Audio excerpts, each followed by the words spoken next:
I'm quite happy. This moment of this conference couldn't be better because we just made a major announcement last Thursday, which actually fits very nicely into the timeline of blockchain's development within the UAE, of our relationship with many of you. Many of you have been involved in this quite intimately from before the beginning. So what I wanted to take the moment to do today is recount a little bit of the history leading up to the announcement that we just made on Thursday, and also discuss a little bit of the future at the end as well. So my name is Dr. Noah Raford. I'm the Chief Operating Officer and the Futurist-in-Chief for an organization called the Dubai Future Foundation. And our job is to work with all of the Dubai government, all the state-owned companies, all the private sectors, all of the residents, tourists, citizens in Dubai and in the UAE, and try to imagine a better future. And try to translate those dreams of a better future into pilots and prototypes and activities which we can test and demonstrate on the ground, learn from them, and then develop strategies, visions, and policies around. So this is what we do. Each of these entities has extraordinary innovation capabilities internally, but our job is to help figure out what's over the horizon and what's sort of in the peripheral vision. General purpose technologies like blockchain. It's no individual's job on here to understand what blockchain is. And if it wasn't for having the ability to sit with all of you and all of our partners to help explore the future and imagine how this might make the world a better place, we never would have been able to have the success that we had. Dubai, as you know, and the UAE as a whole, is an extraordinarily fast-moving place. When the city was founded, when the country was founded in 1971, there were less than 45 college graduates in the whole country. There was one high school in Dubai and one hospital. And it's gone from quite a simple state of development to becoming a global capital in infrastructure, investment, trade, tourism, logistics, finance, and increasingly in innovation, because it's a place which has always faced huge risks and has had to take huge bets to be able to survive. So this has created this culture of quite visionary and I would even say radical investments in things which are just emerging as possibilities. You can see this picture of Dubai. This was early 90s. It's gone from this to having one of the highest literacy rates in the region, one of the highest gender equality ratios in the world's busiest international airports, among the world's busiest ports. It's one of the world's most diverse cities, too. There are more nationalities living in Dubai than there actually are nations on the earth. So I just want to give a little context as to a little story that demonstrates this kind of forward-looking, risk-taking attitude. In 1985, this is the Dubai airport. In 1985, Dubai was served by a regional conglomerate called Gulf Air. And that comprised about 70% of the business coming into and out of Dubai. And Gulf Air at the time came to the UAE leadership and said, guys, either you give us exclusive landing rights or we're pulling out. You have 3 days. So I've told this story before to some of you. Think about this in your own personal context. You've got a big business, 70% of your revenue comes from one client, and they say either you go exclusive with us and do it our way, or we're pulling out and you have 3 days to decide. So Sheikh Mohammed thought about this for a day and said, nope, we're committed to open skies, we're committed to cosmopolitan trading, we're committed to an expansion of our connections. Went out, bought a couple of planes from Pakistan Airlines, bought some pilots, paid some pilots to come from Malaysia and started Emirates Airlines, which is now the world's best airline, hundreds of flights a day to all of the world around it, on a basically 1 day of decision. Now that's a bold and a risky move, faced with a risky proposition where you didn't have much time to decide. So this is the context in which we operate within the UAE. This is one of my favorite quotes from His Highness. The future will not be as patient with us as the present. This sounds a little bit like maybe like a Facebook motivational ad or something, but this is a prime minister, this is a head of state, and the UAE has a history of committing to these bold visions and actually executing them and following through on them. So I want to talk a little bit about how this has applied to blockchain. This is, as you can see, 13th of December, 2014. You might recognize some of these characters. This was the first, I believe, the first ever Bitcoin conference held in the UAE. It was organized by Bruce Fenton. Bruce, anyone in the room? And he very kindly asked me to come speak, and I sat on a panel with this gentleman, Halsey Minor. And I remember at this conference, I said, guys, look, my job is to help understand emerging technologies, find partners who are interested in developing those technologies with us, and evaluate if this makes sense for us to apply in Dubai and in the UAE. So if you have any ideas, come speak to me afterwards. I was very busy at the time, a bunch of people came up, and nothing really went of it. But then one guy in particular, a gentleman from Tunisia named Walid, kept emailing and kept calling and kept calling. And I said, look, I'm really busy. Organize some people. We'll send out an email and convene some people. And this is that email, June 3rd, 2015. And for all the dreamers in the room, I want to call this out. I said, okay, guys, please join us for the first informal brainstorming session on the application of blockchain technologies in the UAE.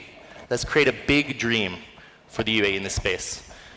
What is the one thing that Dubai could do, and only Dubai could do, which would, if we did it, would excite and inspire the entire world? So that was just an email, led to a series of informal meetings, which led to the creation of the Global Blockchain Council, which at the time was the biggest and only multi-stakeholder blockchain advisory group that comprised regulators, investors, corporates, customers, and we just talked. We tried to understand what was happening.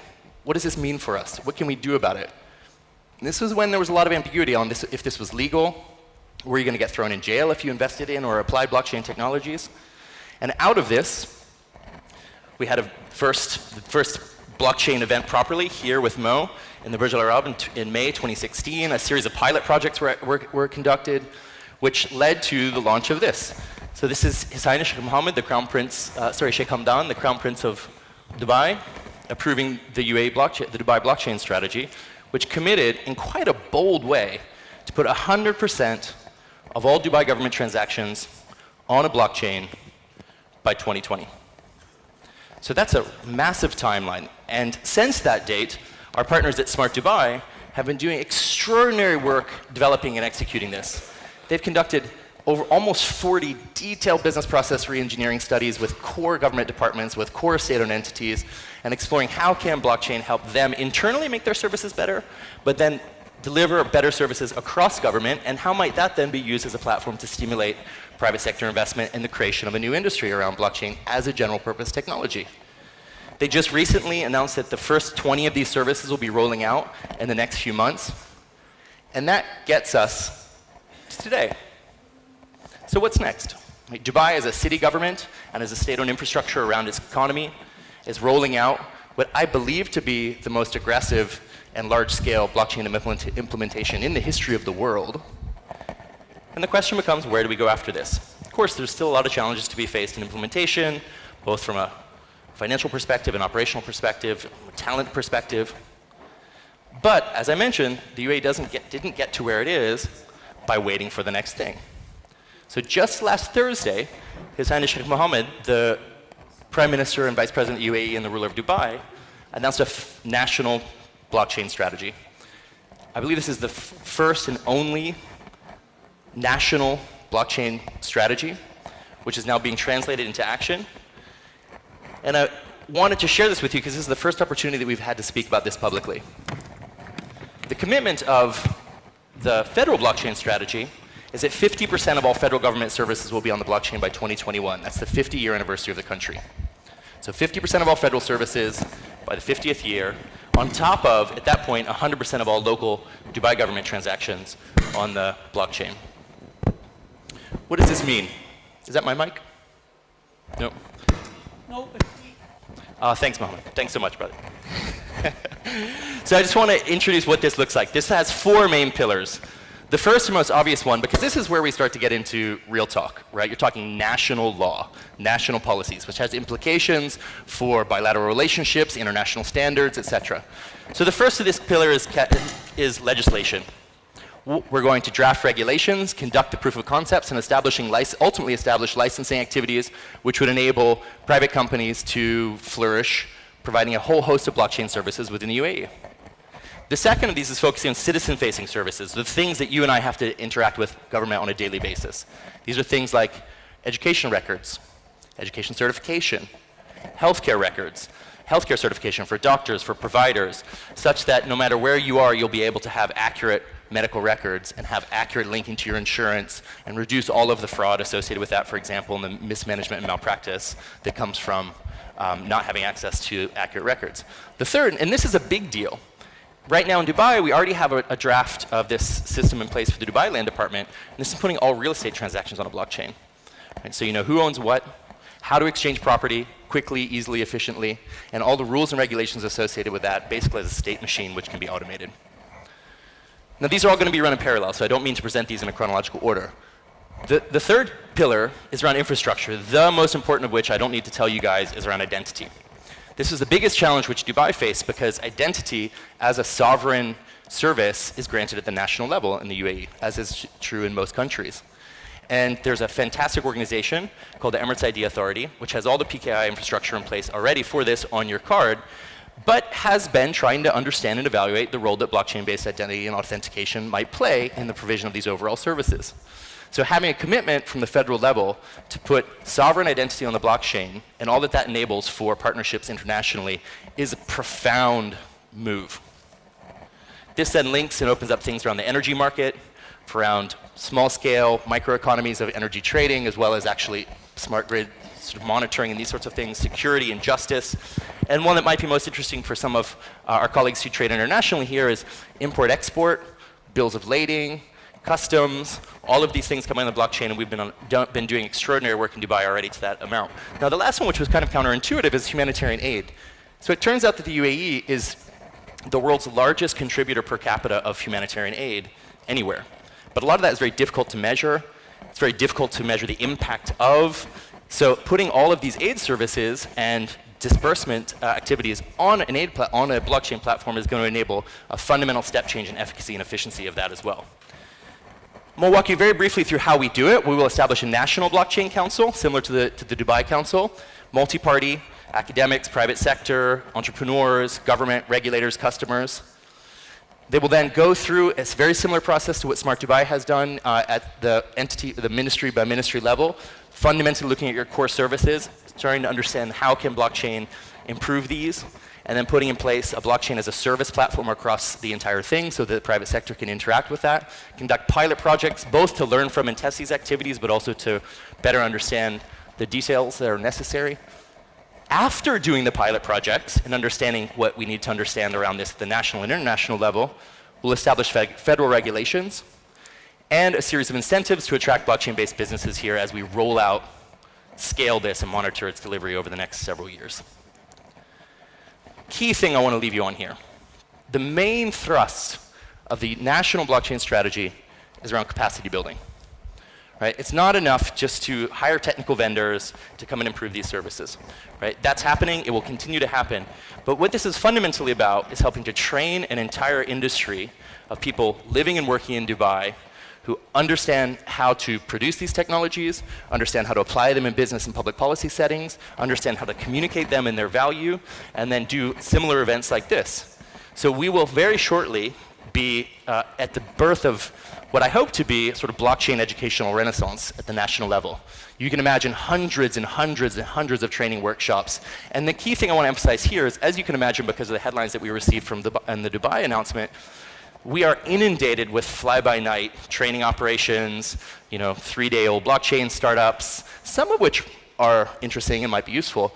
But the key thing I want to emphasize here is scale. Right now we're doing a regional program with Udacity, not about blockchain, but just about fundamental programming skills called 1 Million Arab Coders. We have 1.3 million people under training right now online. Right?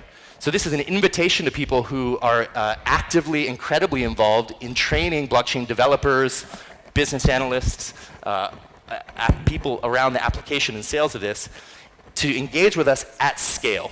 Right? Because you can imagine it's 2018 now with 3 more years or so to roll this out. The federal level is much more complex than the Dubai level because of all the stakeholders involved. So you have to have a level of political sophistication, a level of capacity building and strength, which lets you do this at scale effectively for a whole host of stakeholders. But really, what's next after what's next? What's the big picture vision? Because this is not just a technological development exercise, right? This is not us just trying to understand what the latest or contemporary tools for doing our job is. Another quote from Sheikh Mohammed. Our job is to effect radical change, not to make gradual improvements. Our duty is to offer all segments of society the best possible public services and to help them achieve happiness. Right? So you're talking about deploying technology that is emerging to serve the needs of your economy, your society, your country, the region, and the world. And let's say we do that, right? Let's say that 100% of Dubai government blockchain, Dubai government services are on a blockchain. There's a thriving industry around that. Same rolls out. Where do we stand 5, 10 years down the road? Well, ultimately, the goal here is to take all of the painful, bureaucratic, life-consuming activities by which we have to interact with the apparatus of business and government, and to automate those. Right, we're talking about digitizing all of the fundamental information exchange of the country, and then our partners internationally, putting on top of that a series of, today we call them smart contracts. As we move deeper into machine learning and artificial intelligence, as one of our bosses, who's the Minister of Artificial Intelligence, likes to speak about, the goal is to remove the friction in daily life, to let us focus on the things that we can focus on best, things that we're passionate about, the things that make us uniquely human, spending time with our friends, our loved ones, incubating new businesses, incubating new art projects. And ultimately, that's what we view blockchain as. It's a stepping stone to the larger vision of making life easier and better for everyone who has the opportunity to interact in the UAE. And we hope that you will help us achieve this vision. So thank you very much for the time.